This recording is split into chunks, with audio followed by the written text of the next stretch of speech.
पंजाब मरियम नवाज ने पंजाब भर में पालतू शेर रखने के कानूनी इजाज़त ख़त्म करने का फैसला किया है। शेर की हुकूमत में शेर पालने के ऊपर जो है वो पाबंदी लगा दी गई है।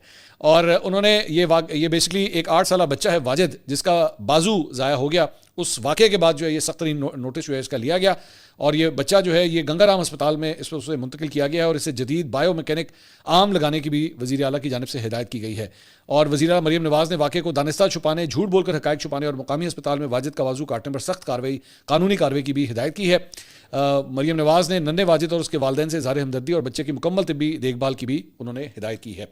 इसके अलावा एक बड़ी डिफरेंट किस्म की खबर सामने आई, वो ये है कि पंजाब हुकूमत ने थिएटर और स्टेज परफॉर्मेंसेज में इस्तेमाल होने वाले 132 पंजाबी गानों के ऊपर जनाब पाबंदी आयद कर दी है। तो 132 जो गैर अखलाकी, फहश और जुमाने मवाद पर मबनी है। ये पाबंदी हर किस्म की स्टेज और थिएटर परफॉर्मेंसेज पर लागू होगी, ख्वाह वो निजी हो या कमर्शियल। महकमा इत्तलात और सकाफत की जानिब से जारी करदा, महकमा इत्तलात और सकाफत का मतलब है कि अज़मा बुखारी साहिबा जो कि पिछले दिनों कई दफ़ा स्टेज ड्रामों के ऊपर उन्होंने जाके वहाँ पे छापे भी मारे, तो अब उनकी जो वजारत है उनकी जानिब से नोटिफिकेशन आया है। ममनुआ करार दिए गए गानों के बोल, अशार और धुनें इश्तियाल अंगेज और थिएटर परफॉर्मेंस के तयशुदा SOPs के खिलाफ वर्जी हैं। नोटिफिकेशन में वाज़ेह कहा गया है कि यह पाबंदी ता हुक्म सानी नाफिज रहेगी और इसकी खिलाफ वर्जी की सूरत में किसी किस्म की जो है वो रियायत नहीं होगी। पंजाब भर के तमाम डिवीजनल और ज़िले आर्ट्स काउंसिल के डायरेक्टर्स, डिप्टी डायरेक्टर और निजी थिएटर्स के मालिकान और प्रोड्यूसर्स को सख्ती से हिदायत जारी कर दी गई है। ममनुआ गानों की फहरिस्त पर मुकम्मल अमल दरामद को यकीनी बनाया जाए, ये भी उसके अंदर कहा गया है।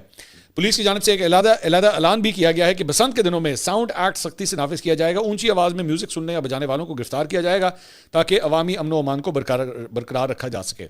अब मेरा 2-4 पॉइंट्स है इसके ऊपर। चलें, आपने इन 132 गानों के ऊपर जो है वो एक्शन तो ले लिया, लेकिन क्या मतलब ये चेक किया जाएगा कि एक्चुअली इन 132 गानों को बनाने वाले कौन थे और इनको क्लियरेंस देने वाले कौन थे? जाहिर बात है आपका एक अदद सेंसर बोर्ड भी तो यहाँ पे मौजूद है ना, तो ये सारी चीज़ें, ये गाने, ये फिल्में, ये सब कुछ सेंसर बोर्ड के थ्रू ही गुजरता है वहाँ पे। तो आखिर वो किसी ने चेक किया था क्या उस वक्त जब इनको क्लियरेंस दी गई थी?